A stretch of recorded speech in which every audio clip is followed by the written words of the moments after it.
Hello, everyone, and thank you for joining. My name is Deanna Wiley, and I'm Assistant Director of Academic and Membership Affairs at the NCAA. Today, I'm really excited to walk everyone through the overview of the Academic Performance Program. So let's jump right in. In 2003, there was a strategic effort to develop a program that ensured the Division I membership was dedicated to providing student athletes with a meaningful educational and athletic experience. This strategic effort was in response to the academic performance and really poor graduation rates of student athletes nationally. So the Academic Performance Program was introduced. And in its inception, it did three really important things. First, it introduced new rates that measured academic performance from start to finish and at different intervals throughout their career. And we'll talk more about those rates and details later in this presentation. Second, it increased the standard toward graduating based on the 5-year graduation model, which is typically in line with when student athletes exhaust their athletic eligibility. And third, it developed ways to hold institutions and teams accountable for academic performance, most notably by publicly recognizing those teams with high academic performance nationally in their sport, and also serving as that academic point of access to postseason competition and penalizing those teams that underperformed academically. The Committee on Academics is the group charged with overseeing the Academic Performance Program. The committee is really a membership-driven group of your peers. It's a 20-person committee made of administrators from membership institutions and conference offices, from practitioners to presidents of institutions. As part of their charge, the Committee on Academics, or COA, as we often refer to them, they oversee all of the changes and administer everything related to the Academic Performance Program. They review lots and lots of data that they get from our research team, which gets the data from you all. And so they hear a lot of that data and use that to make any changes for the program. It's definitely a data-driven committee here. And so as we walk through this presentation, if you hear me reference the Committee on Academics or the committee or COA, it's just know that this is the group that I'm referring to. Before we get into the nuts and bolts of the program, it's really important to understand the APP process as a whole. The APP process is a year-round process of collecting and reporting data related to the academic performance of Division I student athletes who receive athletically related financial aid. The APP process is divided into several segments, often referred to as phases. And each phase occurs sequentially and has a specific objective to perform, similar to almost resembling an assembly line, if you will. However, institutions navigate through the phases on different timetables depending on their institution's data and specific scenario. And so this slide is really meant to be a visual illustration of the process, highlighting its ongoing year-round process that's similar to eligibility certification. And what's really important to take away here is that eligibility certification and the APP process are occurring simultaneously, and they're both processes that should be thought of as year-round and constantly ongoing. And so we'll walk through some of these phases, specifically those related to submission of data, so some of the stuff in green and blue here, throughout the remainder of this presentation.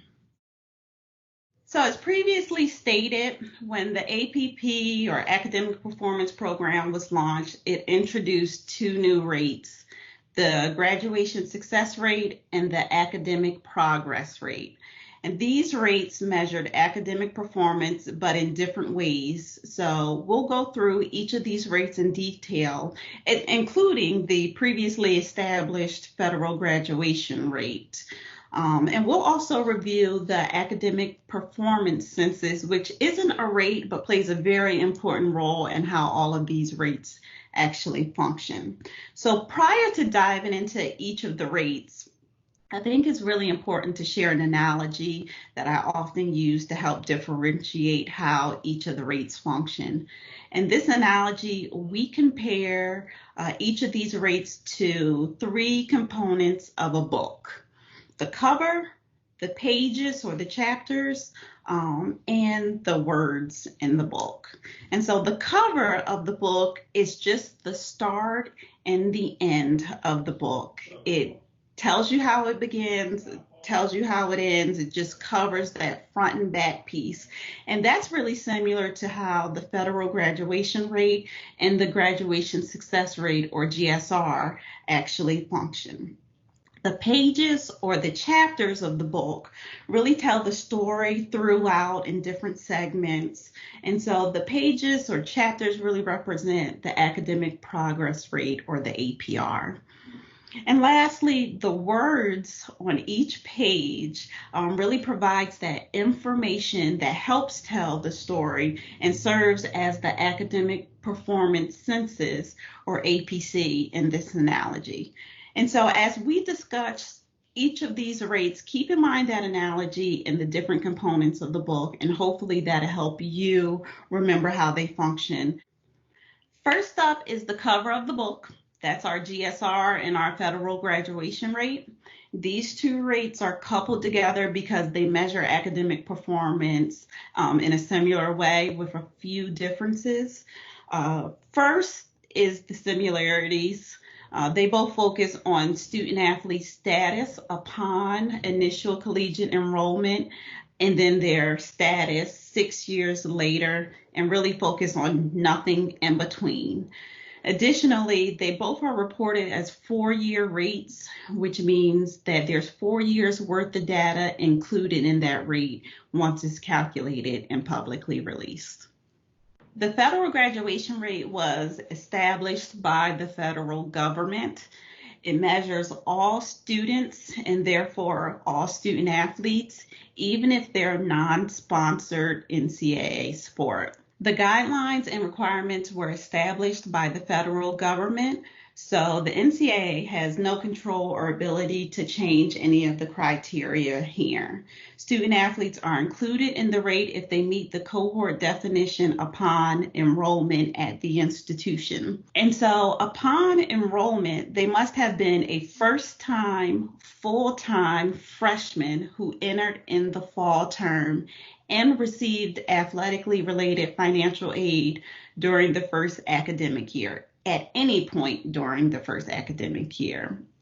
And so that gives us the front cover of our book in our analogy. Once the student athlete meets the definition to be included, their status or outcome 6 years later is tracked, which is, for our purposes, our analogy purposes, would be the back cover of that book. So it determines and reports if the student athlete graduated before that 6-year deadline. There are some exclusions allowed in this rate. These 4 allowable exclusions will allow the student athlete to be excluded from the rate, so they're not penalized if they don't actually graduate within that 6-year period. The graduation success rate, or GSR, is the NCAA's version of the federal graduation rate. Like the federal graduation rate, to be included, the student athlete must be a first-time, full-time student athlete who enters your institution in the fall term and receives athletically related aid at any point during that first academic year. It also allows for the 4 allowable exclusions, so student athletes who do not graduate by that 6-year deadline for any of those 4 reasons are taken out of the rate.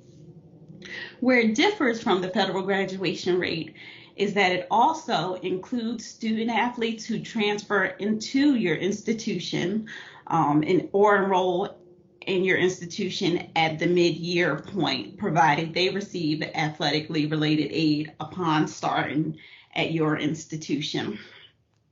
It also excludes those student athletes who leave your institution academically eligible, provided they have athletics eligibility remaining. And these differences really are an acknowledgement of the movement that we see in the student athlete body that is different, that may be different from what we see in the student body population. For GSR, the rate is calculated by determining the student athletes who meet the cohort definition upon enrollment. From that number, you'll subtract all the student athletes with outcomes of allowable exclusions and any student athletes who have that outcome of left academically eligible with athletics eligibility remaining. That will give you a new cohort total. From there, you'll take the student athletes in that new cohort total who have outcomes of graduated, and you'll divide them by the total number of student athletes in that cohort. That number multiplied by 100 so that we have no decimals will give you your 4-year GSR rate. So if we think back to the slide of our visual illustration of the APP process, remember that GSR and federal grad rates were both listed together and in green, meaning they're on a similar process timeline. The data for both is submitted via the academic portal and due by June 1 of every year. And the rates are publicly released every fall. It's important to note that there is some lag time with this rate because we have to wait 6 years to see the outcomes of the student. Then it's not reported to until a year later. Altogether, it's 7 years behind in data. So the student athletes that we're reporting on have not been on your campus, may not have been on your campus for a while. Next is the APR, and in our book analogy, APR represents the pages or the chapters. Like the pages or the chapters of a book, APR really tells the stories of the student athlete's academic performance throughout their academic career. It tracks the academic performance on a term-by-term basis, rewarding points based on the student athlete maintaining academic eligibility and returning to the institution to eventually graduate.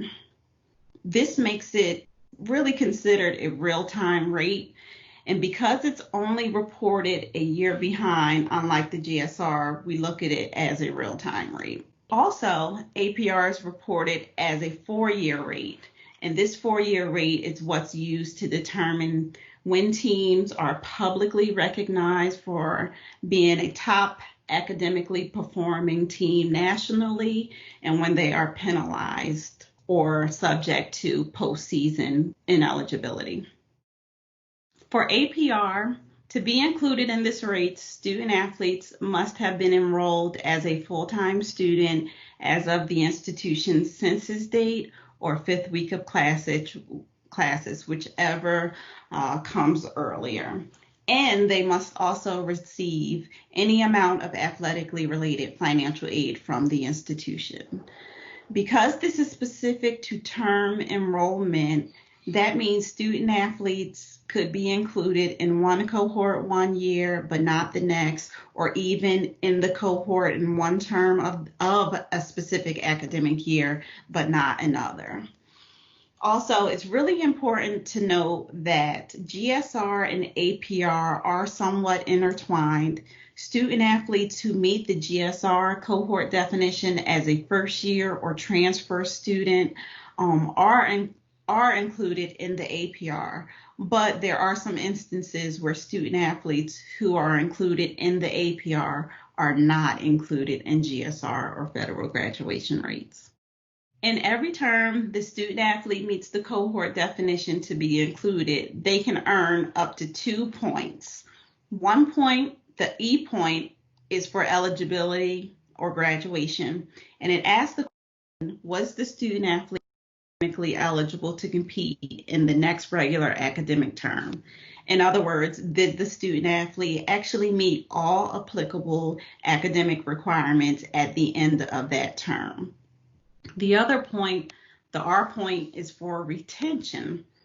It asks the question, was the student athlete retained at your institution as a full-time student in the next regular academic term as of the census date or the 5th week of classes? Once it's determined if the student athlete earned the E and the R points in the term that they're included in, the APR calculation can be done. That's done by adding up all the points earned by the student athletes on the team who met the cohort definition, and then dividing it by all the points that they could have possibly earned during the time they met the cohort definition. Then we multiply that number by 1,000 to get you a nice whole number, and then that will give you your APR rate. That rate should be a 4-year rate as well. That's what we use to report. And if that rate falls below a 930, then the team is subject to loss of postseason access and also penalties. Now we've opened our book and we're ready to start reading. And for the purposes of our book analogy, APC, or Academic Performance Census data, are the words on each of the pages. It's the data specific to the student athlete's academic performance, and it tells their story throughout their academic career. It's the hours that they've attempted, the hours that they've earned in each term, the remedial hours that they may have taken, the GPAs, the majors, and so on and so forth. And this is the data that the Committee on Academics refers to as or looks at as they make changes to APP policy. It helps inform their decision making. It helps inform the decision making with the academic legislation. And so this is really important data that tells the story. If we think back to the slide of the visual illustration of the APP process, remember that APR related phases were colored in blue. And though those phases occurred throughout the entire year, most administrators think of APR as a fall event, as that's when the data submission occurs and many other phases occur as well. So we'll walk through the fall APR related phases now, starting with the data submission phase. So once all APR and APC data is collected, it's submitted through the academic portal. Every institution has a different deadline because it's based on the institution's first day of classes. Submission deadlines are 8 weeks after the first day of class in the fall term. And so once that data is submitted, it runs through the remaining phases and then is publicly released every spring. And with the spring public release comes highlighting those teams that achieved, that were high achieving, and also those teams that were underperforming. After the submission phase, some institutions will go through verification phase, although most will skip over this phase. This phase is here really to double check the data that was submitted. NCAA staff has determined some red flags that will help us identify if institutions warrant that additional review in this part of the phase. Those red flags includes if they have a team under 930, we want to run through that data to make sure that they are actually under 930, as well if they have teams that present any common cohort issues that we've identified, or any other common themes that we see in the data for that year. After the verification phase, or the submission phase for those institutions that skip over the verification phase, comes the corrections and adjustment phase. In this phase, institutions can request that NCAA staff make changes to any errors that may have occurred may have occurred during the data submission phase. These are what we refer to as corrections. They're common data entry related errors. Adjustments differ from corrections. Adjustments were introduced to the APR, APP over time as the committee really recognized that there were some legitimate reasons for why student athletes may not be retained or may not maintain academic eligibility. And in those instances, student athletes lost points may be adjusted. Adjustments can be requested by the institution when the student athlete does not earn that E point, that R point, or both points. All requests are based on mitigating circumstances and must be documented. And if the adjustment is approved, it does not give the institution the point, rather it discounts it. And so it takes that point out of the equation. And so it's really important to note that both adjustments and corrections can be requested almost all year round. However, this phase is really the institution's last chance to make any changes prior to the data being finalized and publicly released in the spring. And for an overwhelming majority of institutions, this is their last phase before hitting final submit. A handful of institutions will proceed to the penalty phase next. This phase is only for institutions with teams of APRs below 930. Those teams would be subject to the loss of postseason competition access and penalties, which are two separate things.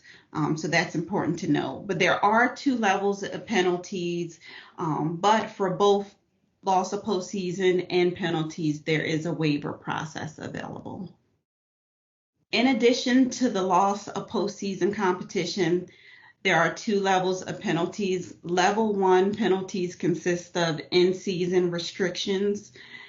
If the institution's APR continues to fall below 930, they're subject to level 2 penalties, which consist of those level 1 penalties and out of season restrictions and loss of non-championship segment. With all that said, once an institution has completed each phase that is applicable to them, they'll reach final submit status. This officially concludes the APP process for that academic year. The data is considered finalized. It cannot be edited, and we begin preparing it for the public release in the spring. At this point, when an institution reaches this status, an official notification is sent to the institution's presidents and chancellors, and the academic portal is shut down until it's ready to reopen at the start of the the next calendar year. I want to take a second, as we've talked a lot about the data being submitted, we've also talked a lot about it being submitted through the academic portal. So I want to take a second to just show you all what it looks like and what the data will look like in the academic portal. And so this is the academic portal. Once you log in, you'll land on the institution's homepage, which will give you a status update of where your data is, as well as showing you any announcements that have went out to the membership in a communications section so that you can reach out to NCAA staff if you have any questions. Under the academic data tab, we'll take a quick look at a sample student athlete, Sandy Beach. If we look at Sandy's record, she does not have an NCAA ID in here, which is why they're showing errors on this page. But you'll see this is her APC data that we've put in. Her initial enrollment. This section will help determine if the student is included in the GSR or the federal grad rate data. Once the student athlete has an NCAA ID, it will populate some of their initial eligibility requirements, but she does not. Next, we'll go to the academic data page, which is really our APC data related to the APR rates. And so we'll look at the 2019-20 academic year in just one term here. Again, this is her APC data showing us what team she's on, if she's exhausted eligibility or received aid, her major, cumulative hours, and major related information here. And then really quickly, it asks us the question if the student athlete is included in the cohort. So we're applying that definition. We're given some additional APC data that's specific to the term, and we're answering these APR questions of if the student athlete earned the eligibility point or the retention point. Once we put that in, we've put that in for both fall and spring here. And as you can see, it's calculated her points for this academic year. The student has earned all 4 points possible in this academic year. So this was just a really quick overview of what that data looks like in the academic portal. This is the conclusion of our presentation on the overview of the Academic Performance Program. Thank you everyone who attended, and feel free to reach out if you have any additional questions or concerns. Thank you all.